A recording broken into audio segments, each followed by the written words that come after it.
Hello everyone. आप सभी का हमारे इस YouTube channel Shubham Khadka virtual classroom पे स्वागत है। जैसा कि लास्ट क्लास के अंदर हमने क्लास 11th के चैप्टर 2 रिलेशन एंड फंक्शन के अंदर मिसलेनियस एक्सरसाइज के 5 क्वेश्चंस कंप्लीट कर लिए थे। आज की क्लास में हम इसके आगे कंटिन्यू करते हुए आपकी मिसलेनियस एक्सरसाइज के अंदर टोटल 12 क्वेश्चंस दिए हुए हैं। बचे हुए क्वेश्चंस आज की क्लास के अंदर कंटिन्यू करने की कोशिश करेंगे। ये हमारा 40 नंबर लेक्चर रहेगा। इससे पहले हम 39 लेक्चर कंप्लीट कर चुके हैं। यदि किसी स्टूडेंट ने वो वीडियोस नहीं देखी हैं तो वो वीडियोस देखते हुए आज की क्लास में आए। आज की क्लास आपको बड़ी आसानी के साथ समझ में आने वाली है। इसके साथ ही यदि किसी स्टूडेंट ने अभी तक हमारे चैनल को सब्सक्राइब नहीं किया है तो हमारे चैनल को क्या करें, सब्सक्राइब करें और हमारी वीडियोज़ के लिंक को अपने फ्रेंड्स के साथ मैक्सिमम क्या करें, शेयर करें। ठीक है भाई, तो शुरू करते हैं आज की हमारी ये क्लास। मिसलेनियस एक्सरसाइज कर रहे हैं। वैसे हम रिलेशन पूरा पढ़ चुके हैं और फंक्शन पूरा पढ़ चुके हैं। अब मिसलेनियस के अंदर दोनों के कॉमन क्वेश्चन चलेंगे, जिनमें से भी हम 5 क्वेश्चन क्या कर चुके हैं कंप्लीट। आज क्वेश्चन नंबर 6 के ऊपर चलते हैं।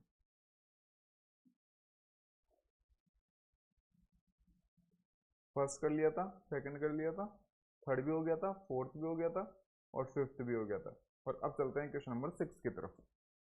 ठीक है भाई।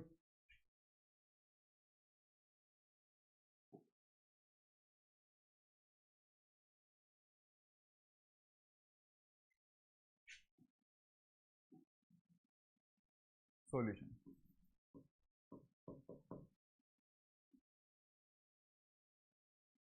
ये ऐसे कहना चाहता है कि बुक वाले ने आपको एक फंक्शन दिया है, कहां से कहां पे, आर से आर पे, रियल नंबर के सेट से रियल नंबर के सेट के ऊपर, फ्रॉम आर टू आर, यानी कि रियल नंबर के सेट से रियल नंबर के सेट के ऊपर बुक वाले ने आपको एक फंक्शन दिया है। मतलब जो पहला सेट रहता है वो हमारा डोमेन कहलाता है, वो हमारा क्या कहलाता है, डोमेन। और ये जो दूसरा सेट हमारा रहता है ये क्या कहलाता है, कोडोमेन कहलाता है। तो डोमेन कितना है, रियल नंबर का सेट, और कोडोमेन क्या है, वो भी रियल नंबर का सेट है। यहां तक सबको क्लियर है? यहां तक सबको क्लियर है? बुक वाला कहना चाहता है कि जो फंक्शन जो मैंने दिया है ना वो इस प्रकार से डिफाइन है। फंक्शन किस प्रकार से डिफाइन है, इस प्रकार से। मैंने कहा किस प्रकार से डिफाइन है, अभी लिख के बता देता है बुक वाला। बुक वाला कहना चाहता है कि फंक्शन इस प्रकार से डिफाइन है।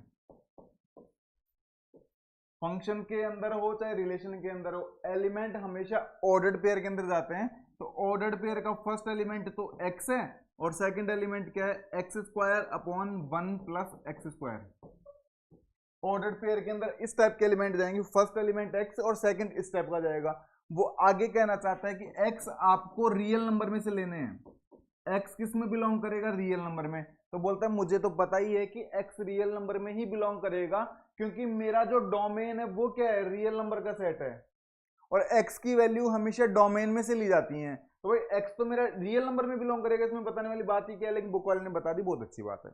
इतनी कहानी सबको समझ में आती है कि, मैंने कहा इतनी कहानी तो समझ में आती है कि बुक वाले ने एक रियल नंबर के सेट से रियल नंबर के सेट के ऊपर फंक्शन दिया है। फंक्शन किस प्रकार से डिफाइंड है, बुक वाले ने यह भी बता दिया कि फंक्शन इस प्रकार से आपका डिफाइंड है। फंक्शन इस प्रकार से आपका क्या है, डिफाइंड है। मैंने कहा बहुत अच्छी बात।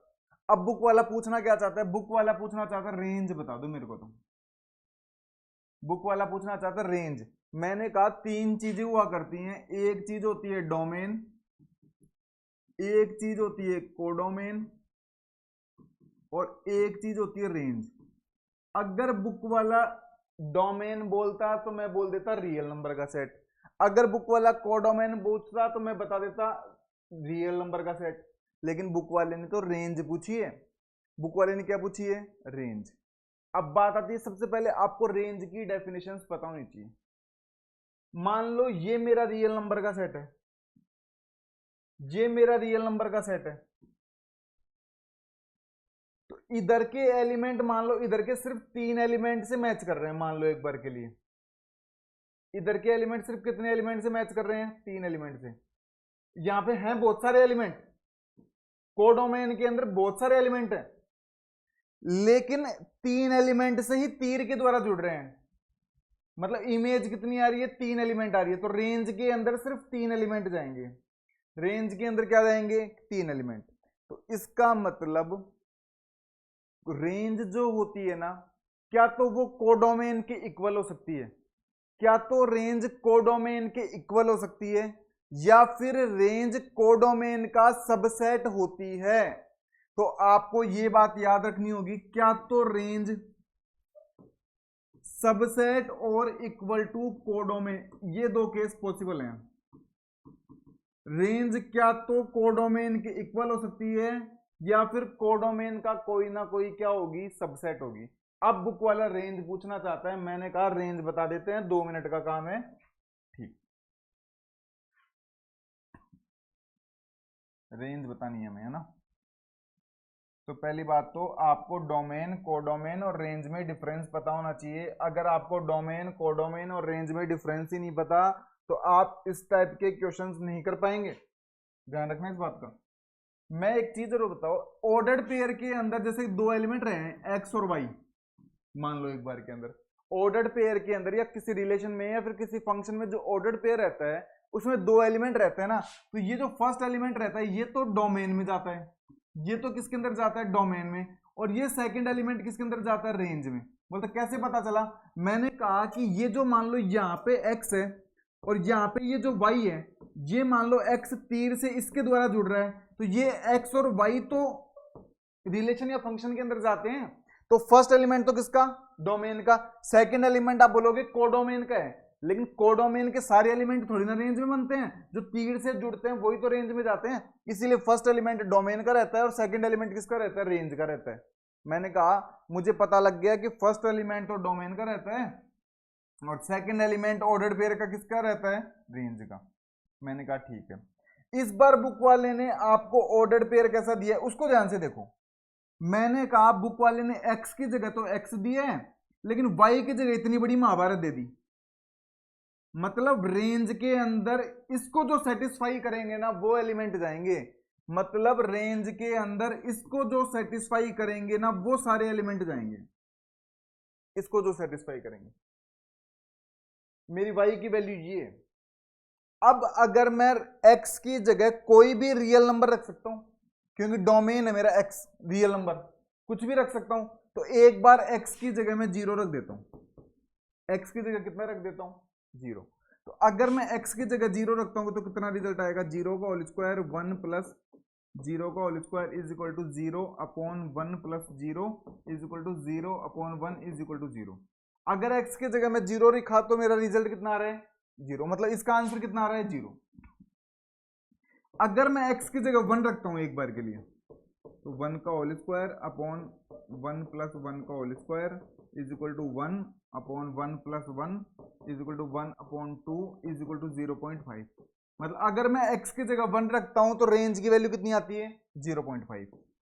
अगर x की जगह मैं एक बार के लिए 2 रखता हूं तो 2 का होल स्क्वायर अपॉन 1 प्लस 2 का whole square 4 upon 1 plus 4 is equal to 4 upon 5, divide करोगे तो 5 8 जा 40,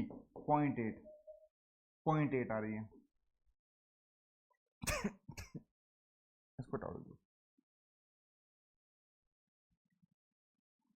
अगर x की जगह मैं -1 रखता हूं, कितना रखता हूं, -1, तो कितना रिजल्ट आएगा, -1 का होल स्क्वायर अपॉन 1 प्लस -1 का whole square is equal to 1 upon 1 plus 1 is equal to 1 upon 2 is equal to 0.5। अगर x की जगह मैं -2 रखता हूं तो -2 का होल स्क्वायर अपॉन 1 प्लस -2 का whole square is equal to 4 upon 1 plus 4 is equal to 4 upon 5 is equal to 0.8। इसका मतलब मेरे को थोड़ा सा आइडिया लगने लगा। मैंने कहा क्या आइडिया लगा, मैं तो लगा ही नहीं, आपको कैसे लगा, मैंने कहा आपको भी लगेगा। x की जगह मैं अपनी मर्जी से कोई भी रियल नंबर रख रहा हूं, कोई भी रियल नंबर उठा के आप x की जगह रख सकते हो, कोई जरूरी नहीं है कि 1 2 -1 -2 0 रखो। आप x की जगह चाहे 50 उठा के रख लेना, 50 रख लेना, 50 रख के देख लो।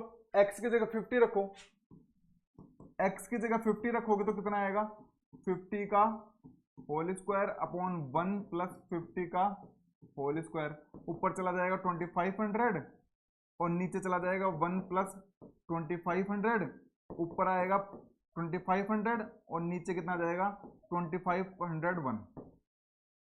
आप जब 2500 1 का 2500 में डिवाइड करेंगे तो सिंपल सी बात है 1 से छोटी वैल्यू आएगी, लेस देन 1 वैल्यू आएगी, लेस देन 1, क्योंकि 2501 से तो छोटा ही है ना, तो पॉइंटों में कुछ आएगा, 0.9 कुछ आएगा, कितना आएगा 0.9 कुछ आएगा, लेकिन 1 से छोटी वैल्यू आएगी।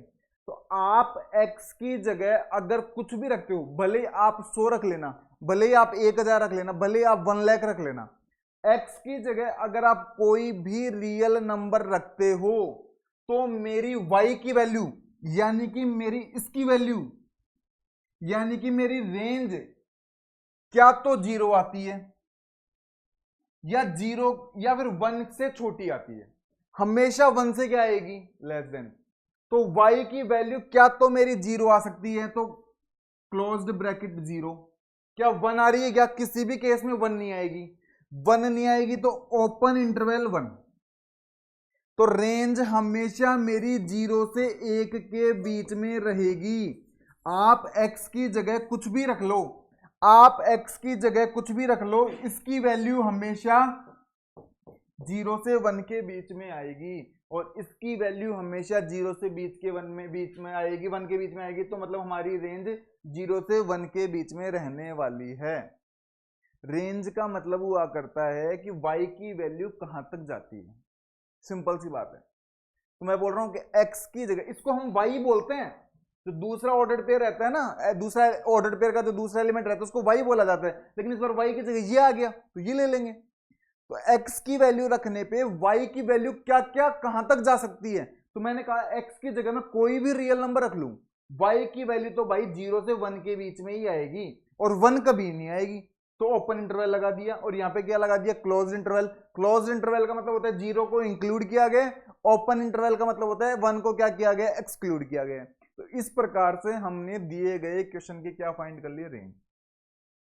देखो साथियों मेरा कहना तो यही है, मैथमेटिक्स अगर आप रटने की कोशिश करेंगे तो हो सकता है कि आप एक बार अच्छे नंबर ले आए, लेकिन धीरे धीरे आपका अगर यही रूटीन बना रहा तो धीरे धीरे आपका मैथ से इंटरेस्ट कम होने लगेगा। अगर आप चीज़ों को रटेंगे तो धीरे धीरे मैथ्स में डेफिनेटली इंटरेस्ट क्या होगा कम होगा, दूसरी सब्जेक्ट की तरफ बढ़ेगा जो रटने वाली सब्जेक्ट होंगी।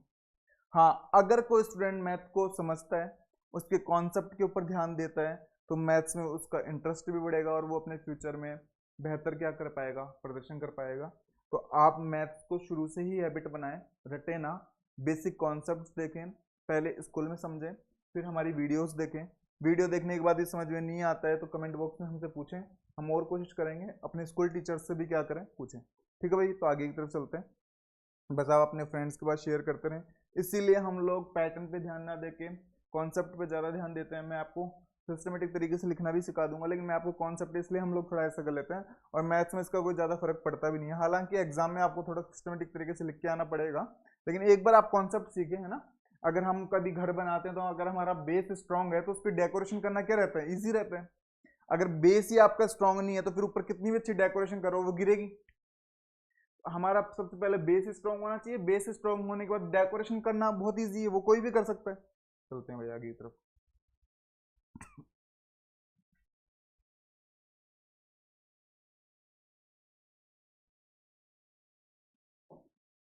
ये तो इजी है सॉल्यूशन। बुक वाला कहना चाहता है कि मेरे पास दो फंक्शन है, एक फंक्शन तो रियल नंबर से रियल नंबर पे है और दूसरा फंक्शन भी रियल नंबर से रियल नंबर पे है। बुक वाले ने आपको डराने के लिए दोनों को एक साथ लिख दिया। अच्छा ऐसा क्या, बुक वाले ने दोनों को डराने के लिए एक साथ ऐसे लिख दिया, अदरवाइज बुक वाले ने दो फंक्शन लिए हैं, एक फंक्शन एफ है और एक फंक्शन जी है। फंक्शन एफ भी रियल नंबर से रियल नंबर पे है और फंक्शन जी भी किस पे है रियल नंबर से रियल नंबर पे। मैंने कहा डोमेन और कोडोमेन तो मुझे पता लग गया दोनों फंक्शन का, फंक्शन डिफाइंड कैसे है मजे की बात तो वो बताओ। मैंने कहा फंक्शन एफ तो डिफाइंड है ऐसे और फंक्शन जी डिफाइंड है ऐसे। फंक्शन अगर डिफाइंड बुक वाला दे देता है हमें कि फंक्शन कैसे डिफाइंड है तो तीर से मिलाना हमारे लिए क्या हो जाता है आसान हो जाता है। तीर से मिलाना कैसे आसान हो जाता है, जैसे कि मान लो इधर रियल नंबर इधर रियल नंबर, एक रियल नंबर है और ये फंक्शन एफ मान लेता हूं, मान लो एक बार के लिए मैं, रियल नंबर 1 होता है नहीं होता, तो इसके अंदर रखेंगे 1x+1 के अंदर, तो 1+1 इज इक्वल टू 2, तो 2 एक रियल नंबर होगा नहीं होगा, होगा, तो मुझे पता लग गया कि 1 किससे मैच होगा 2 से। अगर बुक वाला ये बात आपको नहीं देता तो आपको कैसे पता लगता कि तीर से किसको मिला है, यानी कि 1 की इमेज कितनी होगी, हम नहीं बता सकते थे। तो जब तक फंक्शन डिफाइंड कैसे है, किस प्रकार से फंक्शन डिफाइंड है, अपने को नहीं पता तो हम बता ही नहीं सकते। समझ गए क्या कहानी? मैं भी नहीं बता सकता उसमें क्या। चले चलते। तो बोलते बुक वाले ने डिफाइंड कैसे, ये भी बता दिया, डोमेन और कोडोमेन भी बता दी। मैंने कहा अब तो मजे आ गए, अब तो बचा ही नहीं कुछ खेल। बोलते ठीक है मजे आ गए तो आगे चलो, मैंने कर लो। बोलता बुक वाला पूछना चाहता है दोनों फंक्शन को एक बार तो ऐड करो, दोनों फंक्शन को एक बार तो क्या करो, ऐड। मैंने कहा दोनों फंक्शन को ऐड करते हैं तो एक नया फंक्शन बनता है। जब दोनों फंक्शन को ऐड किया जाता है तो एक नया फंक्शन बनता है। नए फंक्शन के अंदर हम कुछ नहीं करते, सिंपल सिंपल दोनों फंक्शंस को क्या कर देते हैं, ऐड। मैंने कहा कि एफ एक्स कितना है, एक्स प्लस वन, और जी एक्स कितना है, 2x माइनस थ्री। तो 2x प्लस एक्स कितना हो जाएगा, 3x माइनस थ्री, और प्लस वन कितना हो जाएगा, -2। ये हमारा नया फंक्शन बन गया एफ प्लस जी। और ब्रैकेट में एक्स लगाना चाहो तो लगा दो फंक्शन को रिप्रेजेंट करने के लिए, अदरवाइज कोई दिक्कत नहीं है। मैंने कहा ये तो बहुत आसान खेल था, दोनों फंक्शन को ऐड कर दिया, मैंने कहा कर दिया। बुक वाला कहना चाहता है कि एक नया फंक्शन बनाओ एफ माइनस जी। मैंने कहा नया फंक्शन बनाना है। पहली बात तो एक ध्यान रखना, दो फंक्शंस को ऐड किया जाता है तो नया फंक्शन बनता है, दो फंक्शन को सब्सट्रैक्ट किया जाता है तो नया फंक्शन बनता है, दो फंक्शन को डिवाइड किया जाता है तो भी नया फंक्शन बनता है। मैंने कहा नया फंक्शन बनाना है ये, मैंने कहा ये नया फंक्शन बनाना है तो कुछ नहीं करना पड़ता, दोनों फंक्शन को क्या कर देना पड़ता है, माइनस, डिफरेंस ले लेना पड़ता है। तो मैंने कहा वही कर दो आप भी, अगर इतना ही करना पड़ता है तो मैंने कहा ये लो 2x माइनस थ्री, तो x plus one minus 2x, minus minus plus हो जाएगा, माइनस 2x प्लस वन यानी कि माइनस एक्स, 3 प्लस वन यानी कि 4। ये लो आपका आंसर आ गया ये।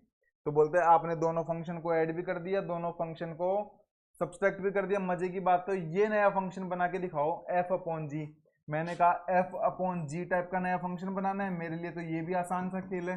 बोलते आसान सा खेल कैसे है, बोलते मुझे पता है, कुछ भी नहीं करते, एफ एक्स अपॉन जी एक्स लिख देते हैं बस। लेकिन एक बात यहाँ पे ध्यान रखनी होती है कि जी एक्स आपका नॉन जीरो होना चाहिए, जी एक्स आपका क्या होना चाहिए, नॉन जीरो। नीचे वाली वैल्यू क्या होनी चाहिए, नॉन जीरो। मैंने कहा ठीक है, मजे की बात आ गई। बोले एफ एक्स कितना है, एक्स प्लस वन। मैंने कहा जी एक्स कितना है, 2x माइनस थ्री। बस मुझे एक बात ध्यान रखनी है कि वैसे तो मेरा एफ अपॉन जी ये बन गया, वैसे तो मेरा एफ अपॉन जी ये बन जाएगा, लेकिन इतनी बात मुझे ध्यान रखनी होगी कि नीचे वाली वैल्यू मेरी जीरो नहीं होनी चाहिए। नीचे वाली वैल्यू देख लो कितने पे जीरो होगी, तो 2x is equal to 3, x is equal to 3/2।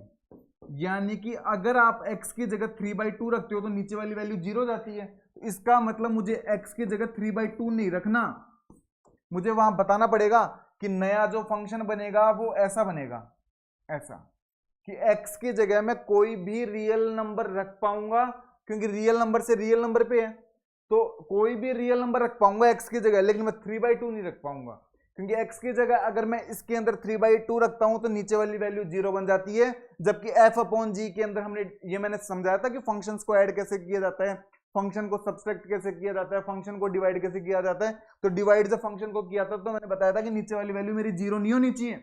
आप उठा के देख ले, ऑपरेशंस देखे थे हमने, फंक्शंस के ऊपर हमने क्या किए थे, ऑपरेशंस। और एक टॉपिक था हमारे ऑपरेशंस ऑन फंक्शंस, उसके अंदर मैंने पूरा बताया था।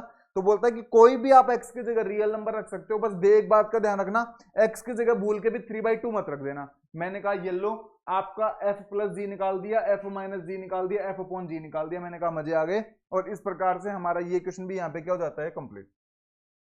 क्वेश्चन नंबर 6 हम कर चुके हैं, क्वेश्चन नंबर 7 हम कर चुके हैं। भाई कोई स्क्रीनशॉट लेना चाहते हैं स्क्रीनशॉट ले लें, और कोई वीडियो को बैक करके देखना चाहते हैं तो भाई बैक करके देख लेना, ठीक है। सभी बच्चे कमेंट तो करते रहे ना, कमेंट करें सभी बच्चे, जिससे पता लगे कि भाई आप लोगों की प्रेजेंस के बारे में पता लगे। कितने बच्चे हमारी वीडियोस को रेगुलर देखते हैं, कमेंट बॉक्स में बताएं कि सर हम आपकी वीडियो रेगुलर देख रहे हैं। इससे हमें भी मोटिवेशन मिलता है, और हमारा मोटिवेशन भी जरूरी है ना भाई। ठीक है आगे चलो।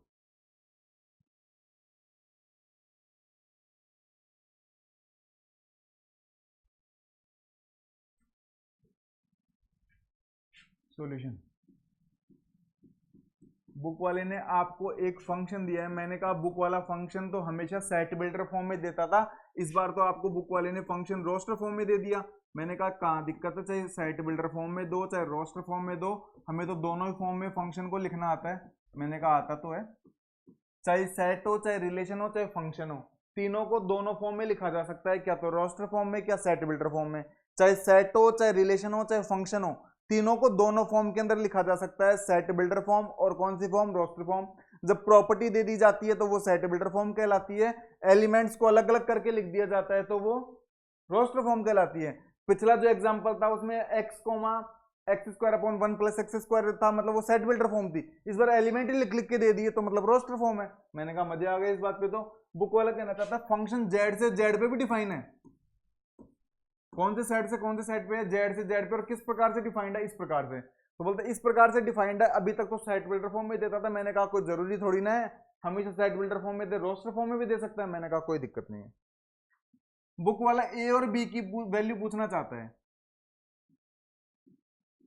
बुक वाले ने आपको फंक्शन बताया ऐसा, इस टाइप से आपका फंक्शन है और ए और बी की वैल्यू बताओ। मैंने कहा अभी बता देते हैं। वैसे तो इस टाइप का एक एग्जांपल या इस टाइप का इक्वेशन हम कर चुके हैं, आपको याद आ रहा हो तो डिट्टो ऐसा इक्वेशन किया था हमने। मैंने कहा ऑर्डर्ड पेयर के अंदर जो पहली वैल्यू रहती है वो एक्स की रहती है, दूसरी वैल्यू वाई की रहती है। ऑर्डर्ड पेयर के अंदर पहली वैल्यू एक्स की रहती है, दूसरी वैल्यू वाई की रहती है। मैंने कहा वाई को वाई बोलते हैं क्या? मैंने कहा बिल्कुल नहीं, वाई को हम एफ एक्स भी बोल सकते हैं। मैंने कहा वाई को एफ एक्स भी बोल सकते हैं, मैंने कहा बिल्कुल, और मैं पता नहीं कितनी बार बता चुका आपको। मैंने कहा ये तो मजे आ गए। तो एक काम करते हैं, बुक वाले ने आपको 1,1 दिया है। क्या दिया है? 1,1। तो x की जगह मैं 1 रखूंगा और fx की जगह भी कितना रखूंगा? 1। कोई जरूरी नहीं है आप ये ऑर्डर्ड पेयर काम में लो, आप ये भी ले सकते हो, ये भी ले सकते हो, ये भी ले सकते हो। मैं इससे आंसर निकाल के दिखा देता हूं, घर पे आप दूसरे ऑर्डर्ड पेयर काम में ले लेना। तो मैंने कहा इसमें रख दो इक्वेशन नंबर 1 में fx की जगह 1, a इंटू 1 प्लस बी, तो 1 is equal to a plus b. Equation number 2 मैंने कहा कितने अननोन वेरिएबल हैं? 2। इक्वेशन भी कितनी नीड होंगी? 2। तो मैंने कहा एक बार एक काम और करो, 2 और 3 और रख लो। मैंने कहा 2 और 3 और रख लेते हैं। तो एफ एक्स की जगह तो रखेंगे 3 और ए एक्स की जगह रखेंगे 2। मैंने कहा बिल्कुल।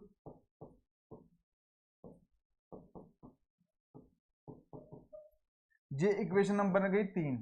मैंने कहा आपके पास 2 इक्वेशन आ गई। मैंने कहा कौन कौन सी आ गई? एक इक्वेशन ये रही और एक इक्वेशन ये रही। बोलता अब क्या करें? मैंने कहा 2 इक्वेशन को सोल्व करके अननोन वेरिएबल निकालना तो 6th 7th 8th 9th 10th में सीख चुके। मैंने कहा कौन कौन से मेथड से सीख चुके? मैंने कहा एलिमिनेशन मेथड याद नहीं आ रहा क्या आपको? एलिमिनेशन मेथड के अंदर क्या करते थे? जो सेम सेम है उनको हटा देंगे। मैंने कहा कैसे हटा दोगे? तो अभी देख लो, 2a plus b is equal to 3, a plus b is equal to 1।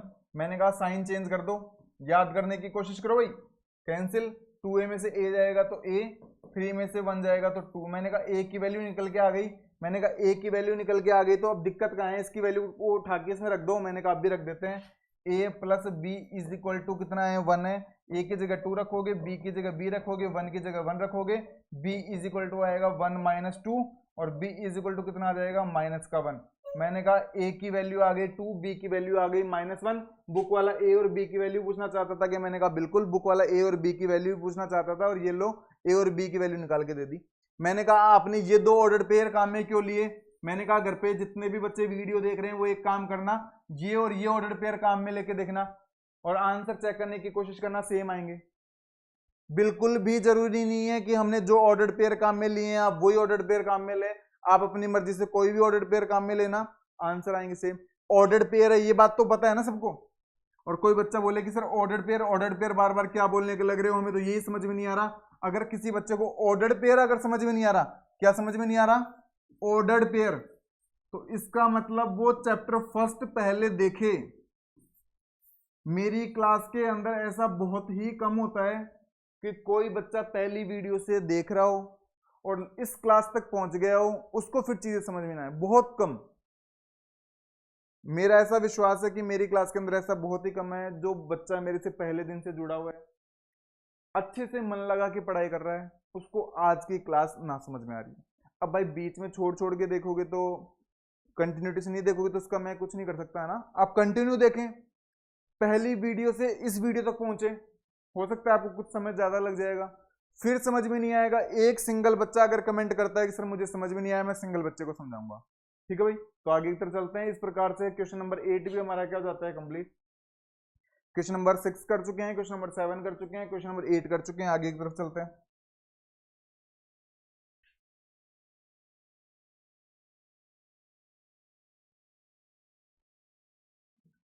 Solution, मैंने कहा इसमें क्या है, बुक वाला कहना चाहता है कि बुक वाले ने आपको एक रिलेशन दिया है।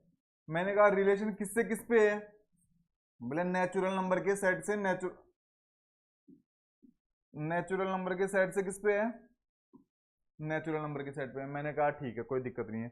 रिलेशन डिफाइंड किस प्रकार से है, बुक वाले ने कहना चाहता है रिलेशन इस प्रकार से डिफाइंड है, ए कोमा बी टाइप के एलिमेंट आएंगे। मैंने कहा बहुत अच्छी बात। ए और बी कौन से होंगे, ए और बी नेचुरल नंबर में से लेने होंगे। मैंने कहा बहुत अच्छी बात। और साथ में ए और बी इस कंडीशन को जो सेटिस्फाई करेंगे ना, सिर्फ वो ए और बी आएंगे, सिर्फ वो ए और बी ही इसके अंदर आएंगे। सिर्फ ए और बी जो इस कंडीशन को सेटिस्फाई करेंगे और इस कंडीशन को सेटिस्फाई करेंगे, वो ए और बी ही इसके अंदर जाएंगे। मैंने कहा मजे की बात है, बहुत अच्छी बात है। अब आगे चलो। मैंने कहा बुक वाला क्या पूछना चाहता है, बोला जितने भी नेचुरल नंबर हैं, for all a belongs to natural number, जितने भी नेचुरल नंबर है क्या उनके लिए ये कंडीशन सेटिस्फाई होगी क्या। मैंने कहा अभी चेक कर लेते हैं। मान लो मेरे पास एक नेचुरल नंबर 1 है, तो बोलता है क्या 1,1 आर के अंदर जाएगा क्या।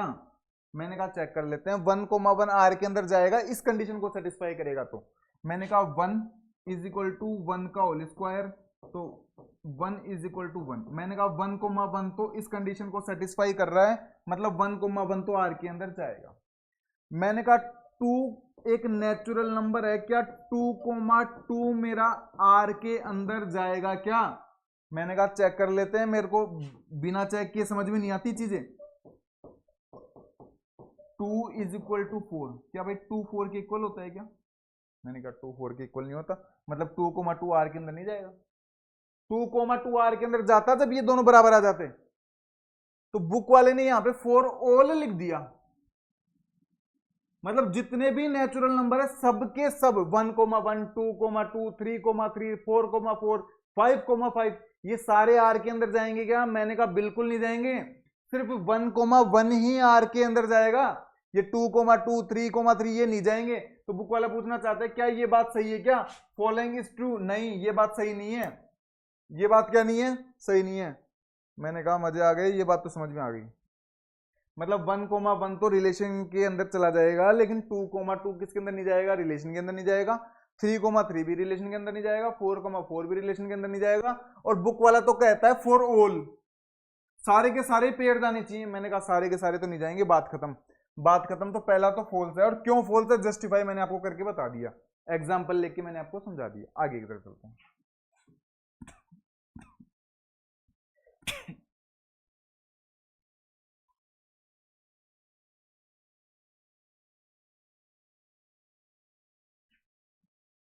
चलो भाई 2 नंबर दो।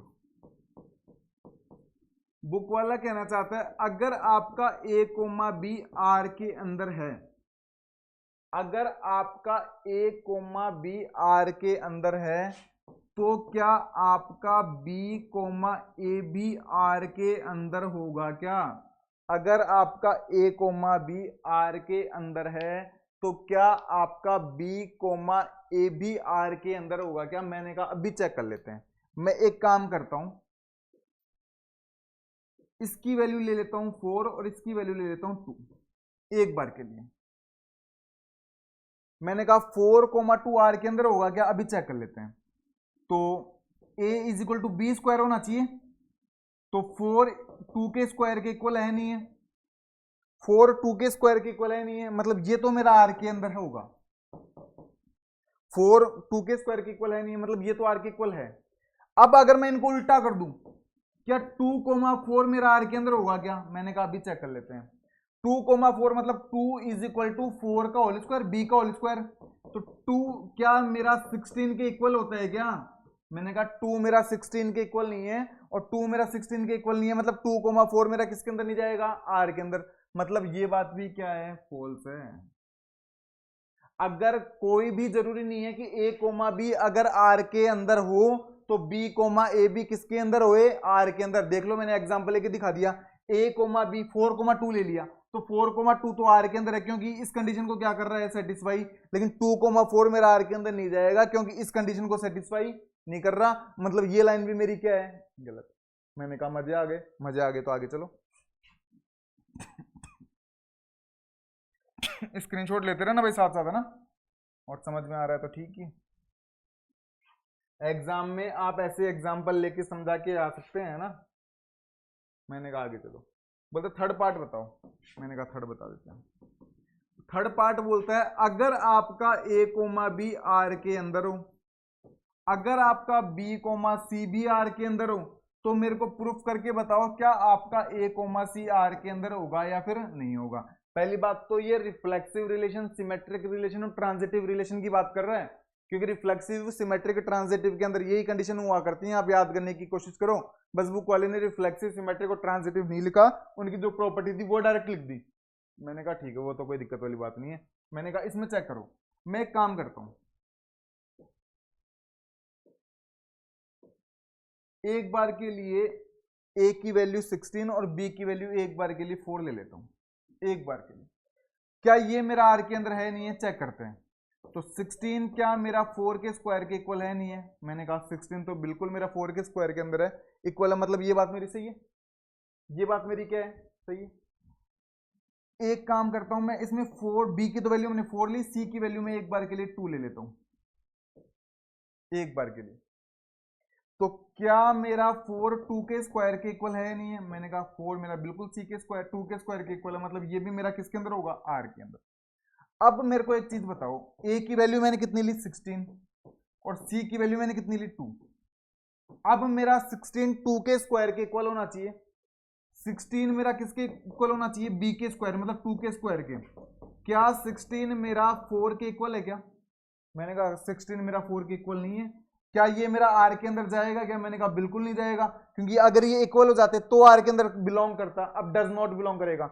मतलब अगर ए कोमा बी मेरा आर के अंदर है, बी कोमा सी भी मेरा आर के अंदर है, तो ये बात बिल्कुल भी जरूरी नहीं है कि ए कोमा सी भी मेरा आर के अंदर जाए। और मैंने आपको एग्जाम्पल लेके भी समझा दिया। और इस प्रकार से इसका मतलब ये ट्रांजिटिव रिलेशन भी नहीं है। और क्यों नहीं है, मैंने आपको जस्टिफाई कर दिया।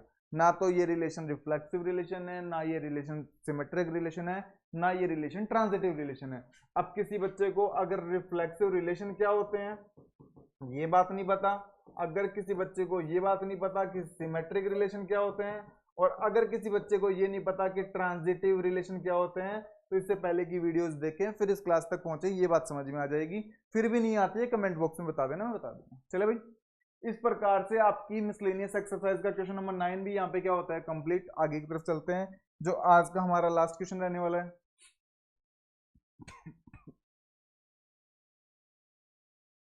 बुक वाला कहना चाहता है कि मैंने आपको 2 सेट दिए हैं। मैंने कहा मजे की बात है, 2 सेट दिए तो बहुत अच्छी बात है। एक सेट तो कौन सा दिया है, 1 2 3 4। मैंने कहा ठीक है। एक सेट बुक वाले ने कौन सा दिया है, 1 5 9 11 15 और 16। बुक वाला कहना चाहता है, बुक वाले ने एक एफ बना के दे दिया। पहली बात तो इस एफ का मतलब बिल्कुल भी अभी फंक्शन नहीं है। बुक वाले ने कहीं लिखा है क्या फंक्शन। जब तक बुक वाला लिखे नहीं कि ये फंक्शन है तब तक फंक्शन नहीं मानना। ये अभी बुक वाले ने एक एफ लिख के दे दिया, उसके अंदर कितने एलिमेंट है, 1 5 2 9 3 1 4 5 और 2 11। मैंने कहा ठीक है। बुक वाला पूछना क्या चाहता है, मैंने कहा अभी बता देते हैं। बुक वाला पूछना चाहता है क्या एफ एक रिलेशन है क्या, पहली बात तो, और दूसरा क्या एफ एक फंक्शन है क्या। एफ एक रिलेशन है क्या और एफ एक फंक्शन है क्या। मैंने कहा ठीक है। मैंने कहा रिलेशन के बारे में बताओ पहले, रिलेशन है क्या होता है। मैंने कहा मुझे तो एक कहानी समझ में आती है कि रिलेशन एक सबसेट हुआ करता है ए कार्टेशियन प्रोडक्ट बी का। मेरे को तो रिलेशन की इतनी ही डेफिनेशन याद आ रही है, इससे ज्यादा मेरा तो दिमाग काम ही नहीं कर रहा। मुझे तो रिलेशन याद ही नहीं आ रहा। मैंने कहा इतना तो याद आ रहा है क्या, मैंने कहा इतना तो याद आ रहा है। बोलता रिलेशन जो होता है ना वो सबसेट होता है ए कार्टेशियन प्रोडक्ट बी का। मैंने कहा ए कार्टेशियन प्रोडक्ट बी करके दिखाओ। मैंने कहा ए कार्टेशियन प्रोडक्ट बी बड़ा होगा, बहुत सारे एलिमेंट जाएंगे। मैंने कैसे जाएंगे, 1 का 1 के साथ, 1 का 5 के साथ, 1 का 9 के साथ, 1 का 11 के साथ, 1 का 15 के साथ, 1 का 16 के साथ, फिर 2 का 1 के साथ, 2 का 5 के साथ, 2 का 9 के साथ, 2 का 11 के साथ, 2 का 15 के साथ, 2 का 16 के साथ, 3 का 1 के साथ, 3 का 5 के साथ, 3 का 9 के साथ, 3 का 11 के साथ, 3 का 15 के साथ, 3 का 16 के साथ, फिर 4 का 1 के साथ, 4 का 5 के साथ, 4 का 9 के साथ, 4 का 11 के साथ, 4 का 15 के साथ, 4 का 16 के साथ, इस प्रकार के एलिमेंट जाएंगे। मैंने कहा बिल्कुल मुझे याद आ गया, कार्टेशियन प्रोडक्ट बनेगा। क्या 1,5 मुझे इसके अंदर मिलेगा, मैंने कहा मिलेगा। क्या 2,9 मिलेगा, मैंने कहा 2,9 भी मिलेगा। 3,1 मिलेगा क्या, मैंने कहा 3,1 भी मिलेगा। मैंने कहा 4,5 मिलेगा क्या, बिल्कुल 4,5 भी मिलेगा। 2,11 मिलेगा क्या, मैंने कहा 2,11 भी मिलेगा। मतलब ये सारे के सारे एलिमेंट मुझे इसके अंदर मिलेंगे या नहीं मिलेंगे, मैंने कहा 101% मिलेंगे। और 101% मिलेंगे तो आर मेरा सबसेट हो गया किसका, ए कार्टेशियन प्रोडक्ट बी का। और आर अगर मेरा सबसेट हो गया, इसका मतलब आर मेरा हो गया रिलेशन। आर मेरा क्या हो गया रिलेशन। रिलेशन की डेफिनेशन ये बोलती है, all elements of the given set also belong in the A Cartesian product B, then this satisfies the definition of relation and this function is relation from A to B। इतनी कहानी सबको समझ में आती है, मैंने कहा बिल्कुल समझ में आती है। बोलता फंक्शन क्या होता है, मैंने कहा फंक्शन बताएं क्या।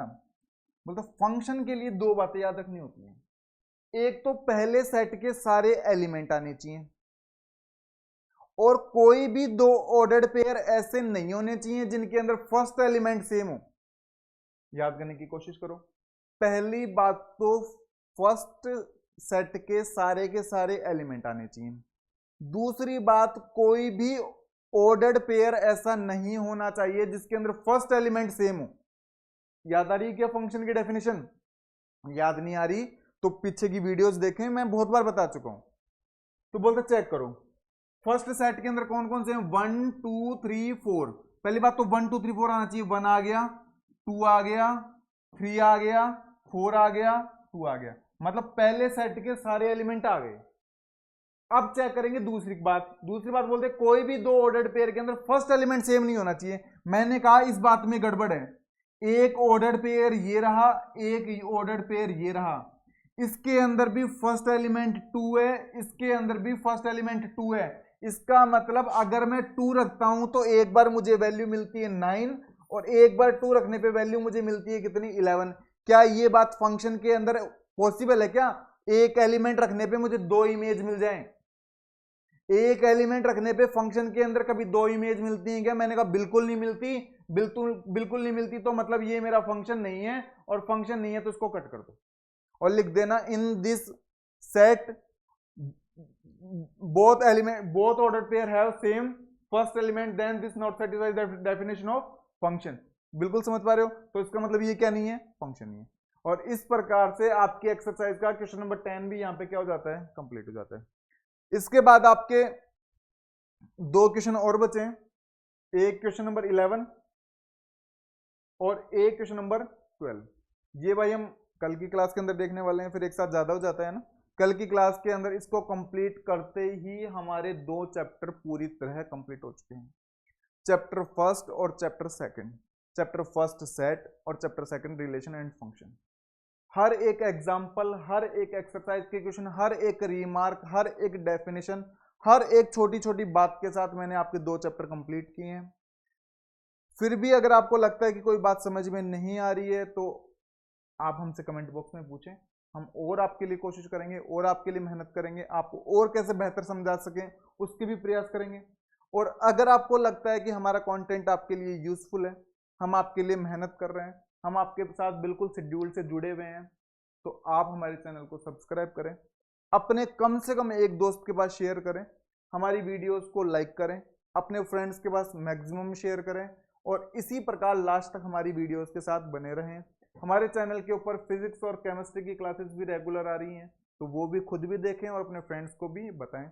और आपके पास हमारे लिए कोई सजेशन है तो आप वो भी बताएं। ठीक है भाई, आप सभी छोटे भाई बहनों का धन्यवाद। Thank you.